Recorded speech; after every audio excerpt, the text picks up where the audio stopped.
Welcome to the Joys of Binge Reading, the show for anyone who ever got to the end of a great book and wanted to read the next instalment. We interview successful series authors and recommend the best in mystery, suspense, historical and romance series, so you'll never be without a book you can't put down. You'll find this episode's show notes, a free ebook and lots more information at thejoysofbingereading.com. And now, here's our show. Jan Moran is a USA Today best-selling author with a slew of 20th century standalone historicals, as well as several women's contemporary fiction series to her credit. Hi there, I'm your host Jenny Wheeler, and in today's binge reading episode, Jan talks about how she moved from being a successful beauty care entrepreneur to full-time novelist, and why she loves to write strong, independent characters who are striving to build lives that make a difference. We're delighted to have Jan's Christmas story, Sea Breeze Christmas, from her Sea Breeze In series as one of the featured books in our 12 Days of Christmas giveaway. This is our way of saying thank you to you, our listeners and readers, for your support and encouragement in a tough year for all of us. We're giving away 4 Christmas holiday reads, 2 contemporary, 2 historical, from 4 featured authors in our holiday reading bundle. That's 4 books given to 4 lucky listeners over 4 weeks. Enter now on the Joys of Binge Reading website or on our Binge Reading Facebook page. The offer closes December 19, so don't miss out. Links to the giveaway and to Jan's books are in the show notes for this episode on thejoysofbingereading.com. But now, here's Jan. Hi there, Jan. It's so good to have you with us. Welcome to the show. Oh, hello, Jenny. Love to be here with you. Thank you. Now, let's just get the geography set. I'm in Auckland, New Zealand. I think you're in California. Where in California? Yes, I'm in Southern California. Great. I lived in Los Angeles and San Diego and over to Palm Springs. So that's my area. Great. Look, you're a USA Today best-selling author with multiple series, as well as standout historical fiction and non-fiction to your credit. You're really what other people would look at and say is the complete author package. But they always love to know, how did you get started on that road? Oh, my goodness. I think it began as a child. I was always an avid reader, and I began to write as a young girl, too. Fast forward a few years, I studied at the University of California in Los Angeles, their writers program, and went for my MBA as well. But after that, shortly after, I really began my pursuit of this career. And although I did a few other things in the interim as well. And, some authors, while they might start young, I really am glad that my books came out a little bit later, because I was able to bring in such a wealth of experience that I've had. So that's given me stories that I can mine for many, many years. Yeah, that's fabulous. Now, your latest historical fiction, you've done the standalone historicals as well as the series, but the latest historical that you're publishing at the moment is The Chocolatier. Yes. And it's a dual timeline story set between post-war US and Italy, with a marvelously twisty emotional plot. It really does keep you on the edge of your seat. A newly widowed war bride discovers that the man that she married just almost immediately after the war, when everything's over, she just suddenly discovers she knows very little about him when he dies suddenly. Now, I don't want to give away any plot points, but it's a great platform to launch a story from. Oh, well, thank you. It was such a delightful novel to write. And, of course, research as well, as you can imagine. That particular one I wrote for my editor in Germany, Goldman. People ask, well, do you write in German? No, I don't. But it's translated. My historicals are translated into quite a few languages. But The Chocolatier was one that I've been dying to write for a long, long time. And I saw that as really the third in my, what I call my sensory collection, from the perfumer, Scent of Triumph, to the winemakers, to the chocolatier. And all of these are based on gifts of nature, wine, chocolate, perfume. These all emanate from our earth. And I love writing about agriculture and the luxury goods that we think of these as, that we bring forward. And so this particular one starts under the Ghirardelli sign in San Francisco, the brilliant sign, which was there during the 50s when this begins. And then from there to Amalfi, the beautiful shores of Amalfi, just a lovely, lovely area of Italy. And then, of course, I take readers on mountain trek in Peru. But I loved researching it. And I had the opportunity to meet and learn from a Venezuelan chocolatier who's living in San Diego, co-founder of Chihuahua, which is fabulous artisan chocolate that's actually gone very, very wide here in the States. And then, of course, French Valrhona. Valrhona invited me in to meet with a trio of Peruvian cacao farmers. So I was able to do some marvelous firsthand research there, and several others. So it was just a wonderful experience. And there is a family secret at the heart of that, as there is with so many of my books. I love that bit of mystery, history, family secrets. I love to write about sagas, particularly the immigrant story, about what a character might have left behind in the old country. And back then, it was easier. Before we had Facebook following us around the world, it was easier to go to another country and to recreate yourself. Well, whatever you left behind, does that have a bearing on the future? And as you'll see in many of my books, the answer is yes, it does indeed. Yeah, that's great. I was going to comment on the family secret. I think we all love family secrets, actually. We just find them irresistible, and practically every family has them, maybe to a greater or lesser degree. Look, a number of your books are set in the 50s and 60s, and you say that you particularly love that era. What's the attraction for you of that time period? I think that my mother and my grandmother, I remember their stories of those periods of time. My mother, she was married in the 40s. My father was a pilot based in Newfoundland and used to ferry planes from North America to England via Greenland. And so I really have a fascination with that period. So many of my books, the 50s, I'll flashback to the 20s or the 40s. A simpler time in many ways, but also because of the lack of communication, and it was often easy to lose track of people. I think that's often a very good plot twist as well. But it was a time when women were really on the emergence. There was a seismic cultural shift going on. While the men were away at war, the women were working, they were holding down the fort, and then afterwards, either through circumstance or choice, many of them continued in the workforce and laid the groundwork for where we are today. So I write about women who were very determined, who are creative, but who are resilient, and they're forging their own path. So that's what you'll find in a common thread throughout all my books. Yeah. Look, you've got a new historical coming out next month, I think, which sounds just fantastic. Hepburn's Necklace, it's called, and it's based around the set of the classic 1953 Hepburn movie Roman Holiday. That's a classic film. How did you research that one, and what attracted you to it as a story idea? Oh, well, it was one of my favorite movies. It has been for many, many years. And I grew up in Texas, and then went to school in Boston and moved to Los Angeles. And my husband at the time, my then husband, his family was from Los Angeles and had been very immersed in the film industry. So they counted a lot of people as friends. The Marx Brothers, Frank Sinatra.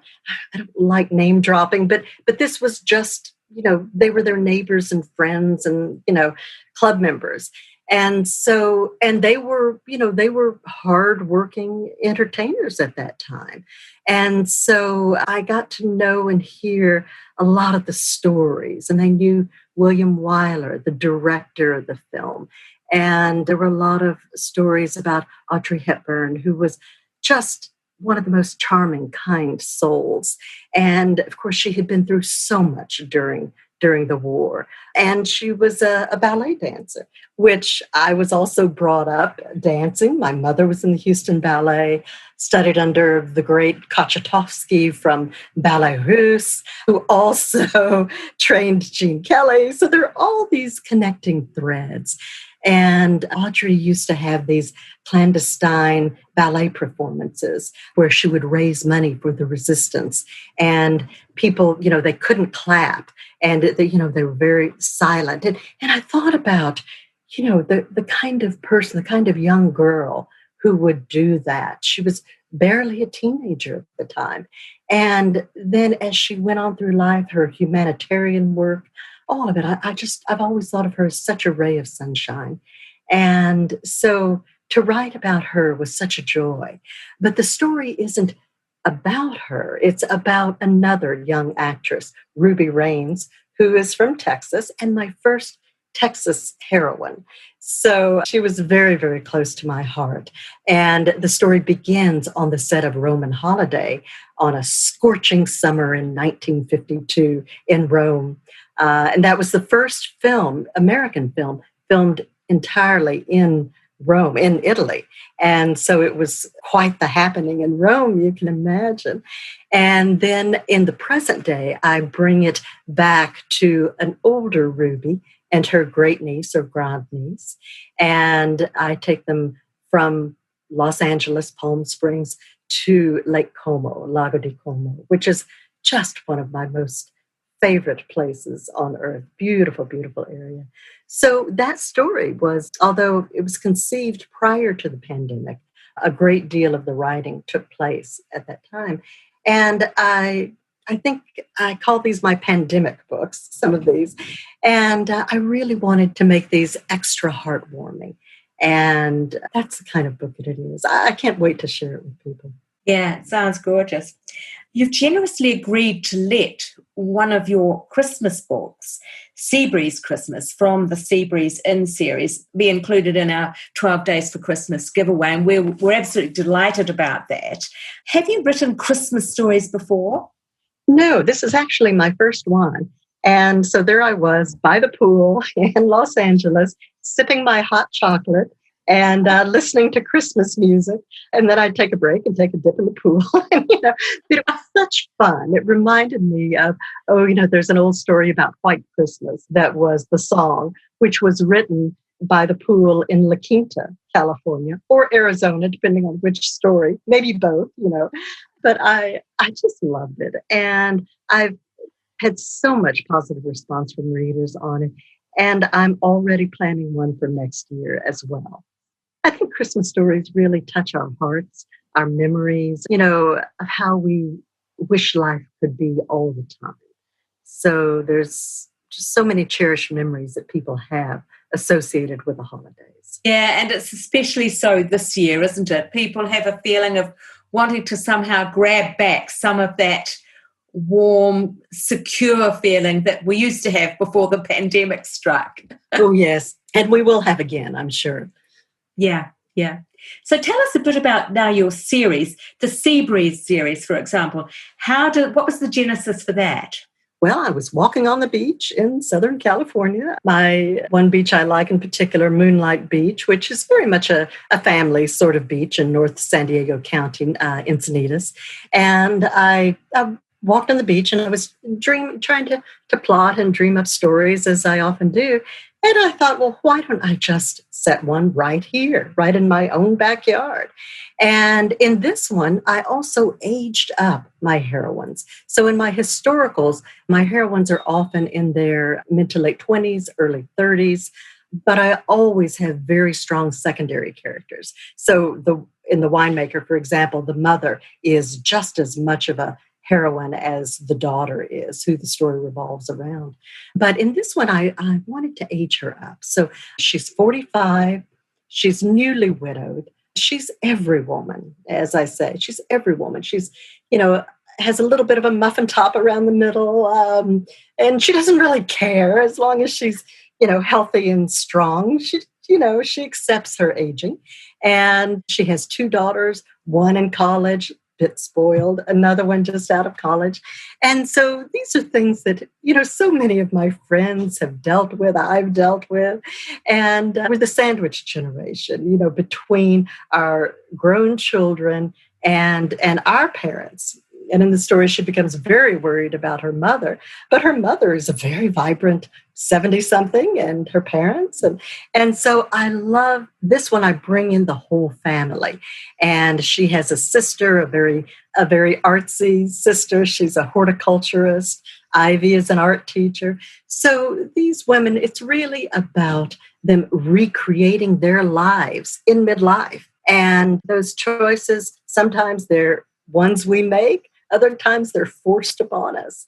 And so I wanted to follow 2 women who are recreating their lives. And the backdrop is this historic house. And it was designed by the first licensed female architect in California, Julia Morgan, who also, she did a lot of important work up and down the coast of California.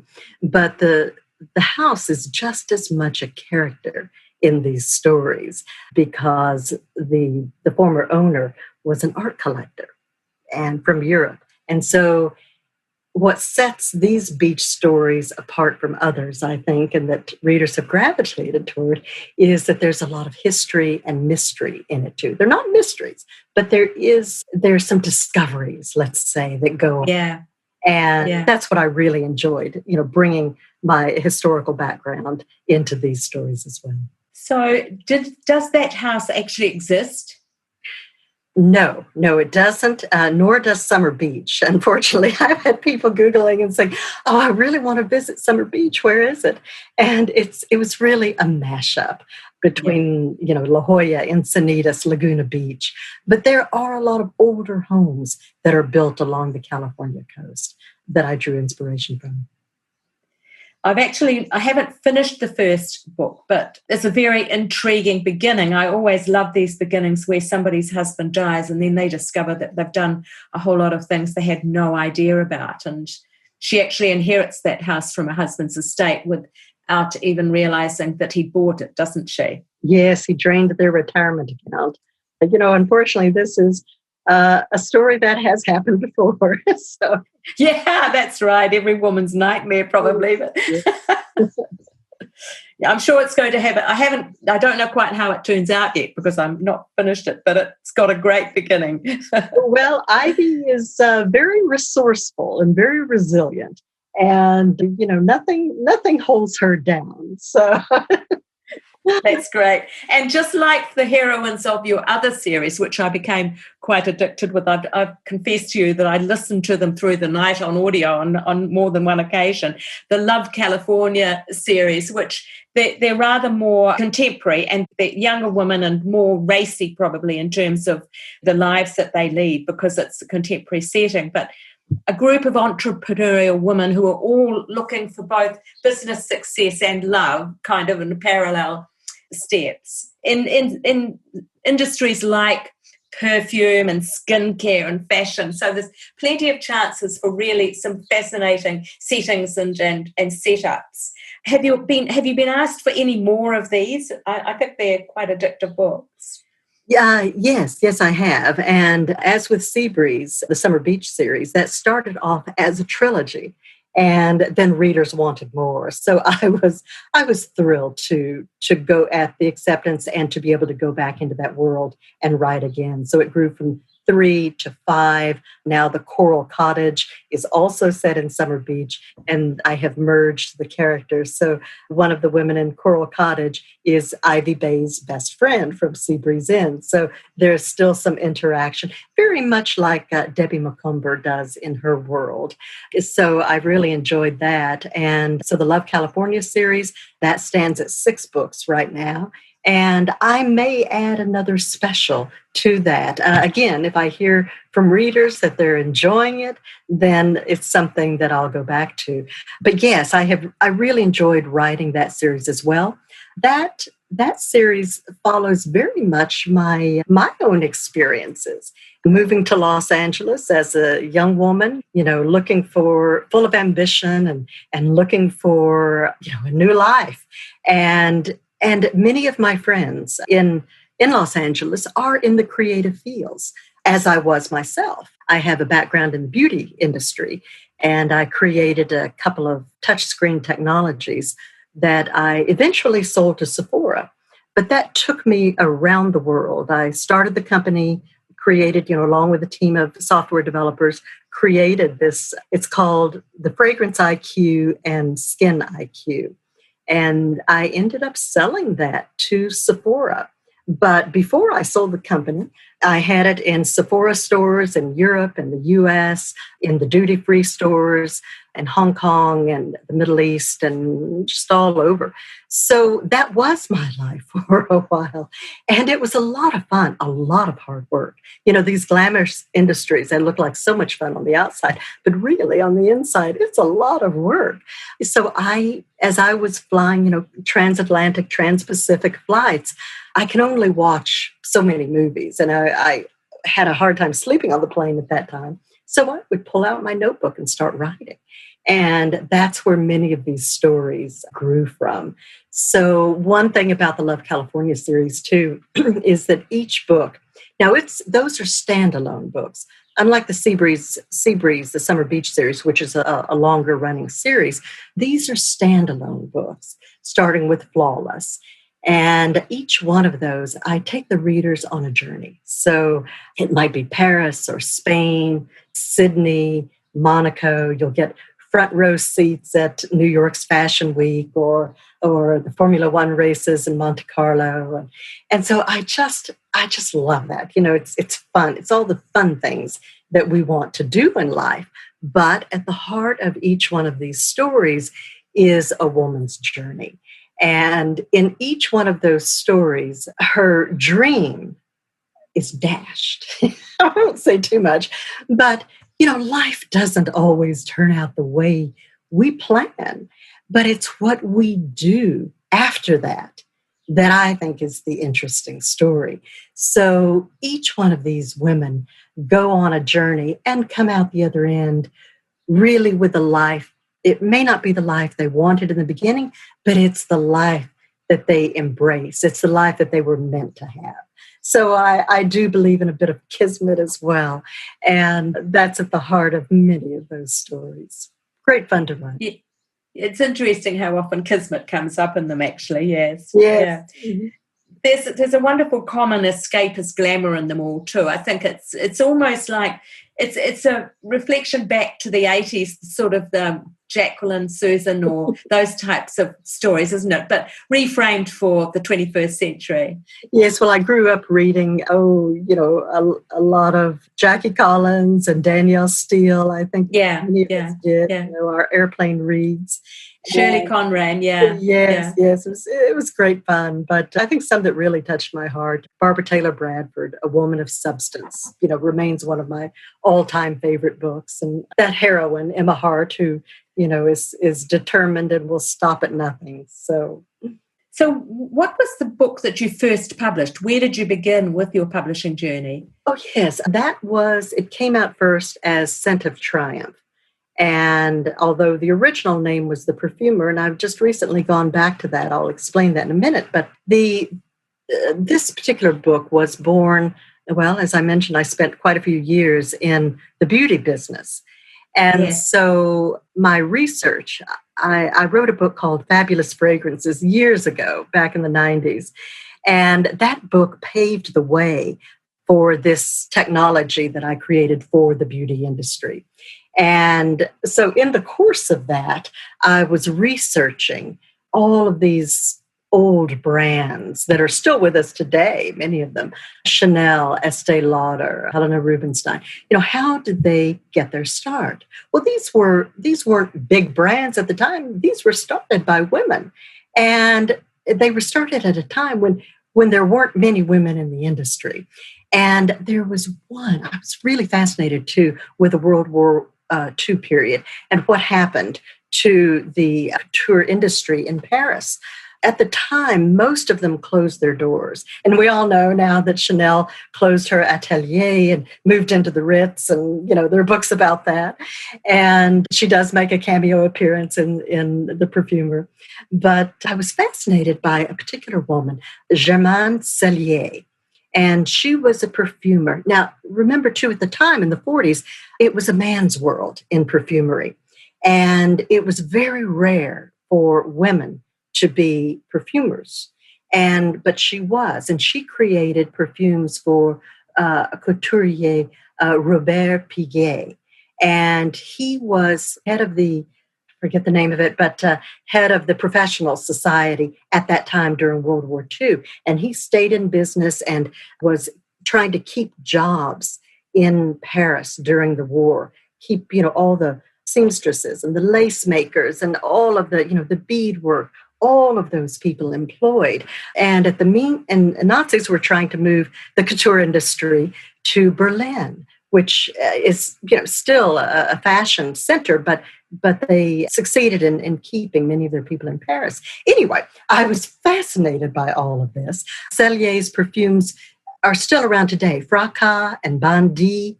Fracas from 1948, Bandit from 44, from the height of the war. And so I was really inspired by this. And I said, my heroine has got to be a French perfumer. And it's got to be during World War II. And I had some personal knowledge of, what things that people had gone through during the war, through my family. And so I thought, this is the book. This is the one that I felt that was the book. Even though I had written a couple of others, I felt that was the one that would have a chance. And it did. A senior editor at St. Martin's Press acquired it, and then it went on to be published in many languages as well. And that was truly a book of my heart that was probably 15 years in the making. And then after that, they acquired another book, The Winemakers. And that one, of course, set in California in Napa Valley during the 1950s. So another very strong female protagonist. And those books were absolute joys to write. That's great. So you started out in the standalone historicals and then graduated to the series a little later. Mm. Yes, I did. Mm. Mm. Look, we better move on to talking a bit about your wider career rather than focusing just on the books themselves. Is there one thing that you feel you've done more than any other that you'd see as the secret of your success and your longevity as a writer? Well, I think the main thing is that I never stopped. And I persevered. And even as an adult, having manuscripts that I would send out and pitch just over and over again. But each time I did, I learned something from it. And, Scent of Triumph, The Perfumer, was 15 years in the making. But at the beginning of that time, it was nowhere near publication. So each time I submitted it, I learned something about the craft. And I continued going to writers' conferences and just getting to know other writers. And it truly is a craft. It took a long time for me to reach publication. But I wasn't ready in my own life. And we each follow a different path. So I'm very pleased I wouldn't change a thing. So you're republishing that book, aren't you? Is that... Yes, I did. The early part of this year, I noticed that it had fallen out of paperback and hardcover publication. And so my contracts, and this is just a note to writers, that when I went into those contracts, I had a very, very good agent. And there was a clause put in there that the rights would revert to me if sales of the print versions fell below a certain level. And so I exercised that and I brought those back because by then I felt very confident in the reader base that I had developed. And I knew that there was still a market for it. People were reaching out to me all the time, asking if where they could find it in print. And so I said, well, I think I can manage that. And so I brought those back and, they've sold more just this fall than they had for the last couple of years with St. Martin's Press. And, I love St. Martin's. I had an excellent, excellent editor there. But, we can do more now. So I'm really a hybrid author. I still have a publisher in Germany, Random House, Goldman, but I keep those domestic rights and I'm able to publish those myself. And then happily, The Winemakers has been optioned for a television series now. Oh, cool. Yeah. I mean, that period now, particularly Paris and the Second World War, there's lots of people doing stories based around that whole setting of the fashion industry during the... And they're all great to read. So I think that actually the time is probably even riper for that book now than it was when you first published it, handled right. Very, very true. In fact, when I first began pitching that book, it was before the huge popularity in recent years of World War II sagas. Yeah. And I remember one of the first agents I approached said, that's just a dead period in history. No one reads World War II sagas. There's no market for it. And of course, trends changed. As a writer, it's important to be on top of those trends, but also to write, the books that you feel like you're meant to write. Yeah. As a professional writer, yes, we do pay attention to things like that. Yeah, yeah. Look, turning to Jan as reader, this is the joys of binge reading. We like to cater for people who enjoy genre fiction and introduce them to new authors that they might not have heard of. I imagine you have in the past been a binge reader, even if you don't have much time to binge read now. But so who do you like to read? Who have you liked to read in the past? And can you recommend some favorites? Oh, yes. As a child, I didn't realize I was an avid reader, but I was truly a series reader. I remember there was a book called, a series called The Happy Hollisters about an American family. And I had an indulgent grandmother, and I think I must have had 20 or 30 of these books. They just went on, and I just loved being in that world. And so, yes, I was an early series and binge reader. Today, I've mentioned Barbara Taylor Bradford. I love her series. Ellen Hilderbrand for women's beach fiction. I've read her Winter series and the Paradise series. Those are excellent. Other readers, I admire Alison Pataki, who has written a couple of books, not exactly series, but they are in a way. The Accidental Empress and Cece, both about Cece. And then, who else? For historical, Gil Paul, Lauren Willig, Kate Quinn, of course, Fiona Davis writes very stylish 1950s books, a lot of them set in New York, 50s and 60s, very interesting. And then there's some other independent authors, very, very top-selling, Pamela Kelly, Rachel Hanna, Kay Correll, women's fiction series. And I really enjoy those books, and I enjoy working with them too. They're friends. And so we have a great deal of fun together. It's fantastic. Fiona Davis has actually been on the show. Yeah, her books are great. Yeah. Look, circling around because we are starting to run out of time together. At this stage, if you were doing it all again, is there anything you'd changed? And if there is, what would it be?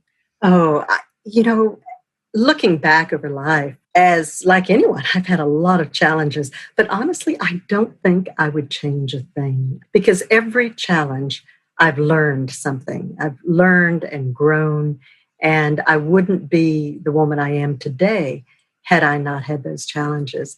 So I could say, I wish I had published earlier in life. I wish I had as many books out as, pick someone, Danielle Steele. But, we all have our own journey. And as long as I am reaching readers and I'm hearing from them, and I love to hear from readers, I get the sweetest stories and from people who've said that their books have helped them during particularly difficult times. And especially this year, more than ever, I think that I have a Facebook readers group, and I have a newsletter that goes out, and I share bits and pieces of my personal life or recipes, my basil recipe. I had a fabulous crop this season, basil and tomatoes. And I love to interact with readers. And I feel like this is our world, our thing that we've created. And I just love that.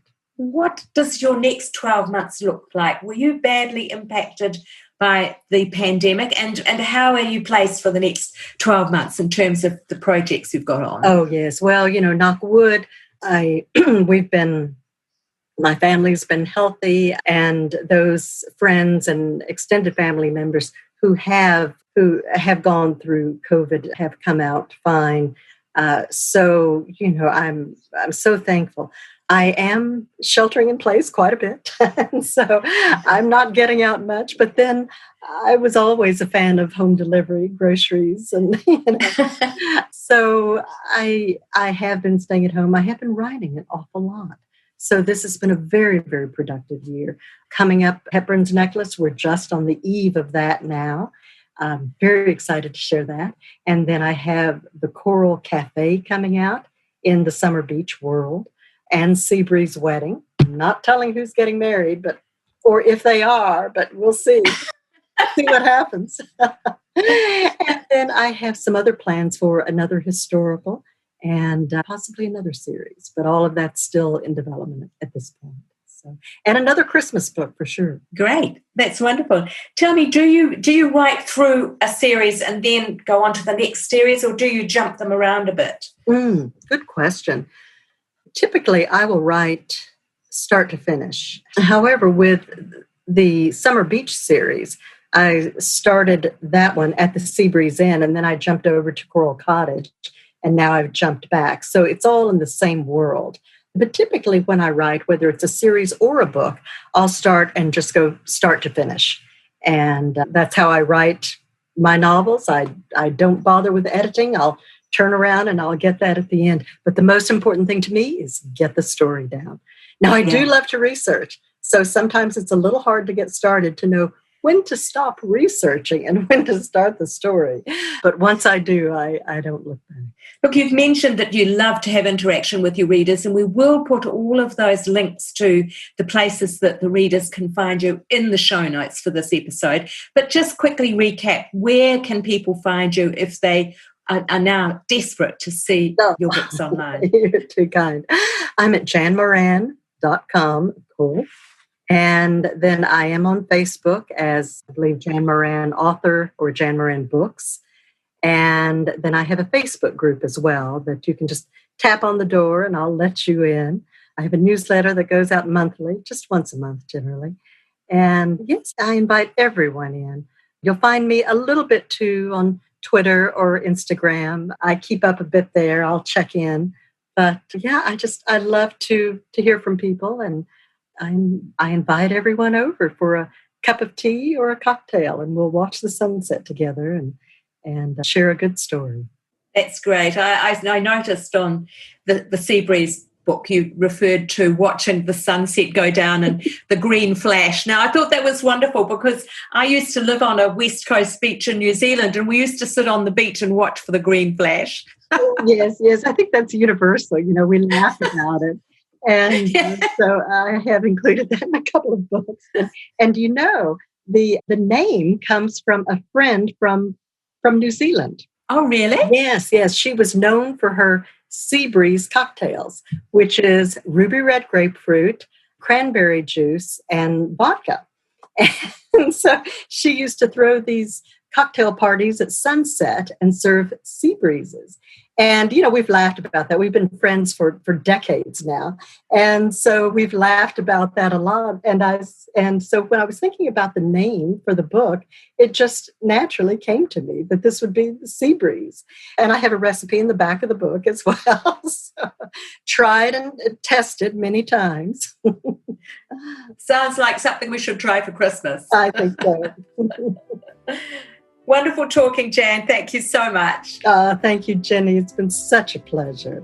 And I can't wait for your next book. Oh, that's sweet of you. Yeah, it's a labour of love. It sure is. Thanks for listening to the Joys of Binge Reading podcast. You can find all the details and links for this episode at www.thejoysofbingereading.com. We'd love to hear your comments and suggestions for who you'd like us to interview next. And if you enjoyed the show, take a moment to subscribe on iTunes or a similar provider so you won't miss out on future guests. Thanks for joining us, and happy reading. The Joys of Binge Reading podcast is put together with fantastic technical help from Dan Cotton and Abe Raffles. Dan is an experienced sound and video engineer who's ready and available to help you with your next project. Seek him out at dcaudioservices@gmail.com. That's D for Daniel, C for Charlie, audioservices@gmail.com, or check our show notes. He's fast, he takes pride in getting it right, and he's great to work with. Our voiceovers are done by Abe Raffles, another gem of sound and screen.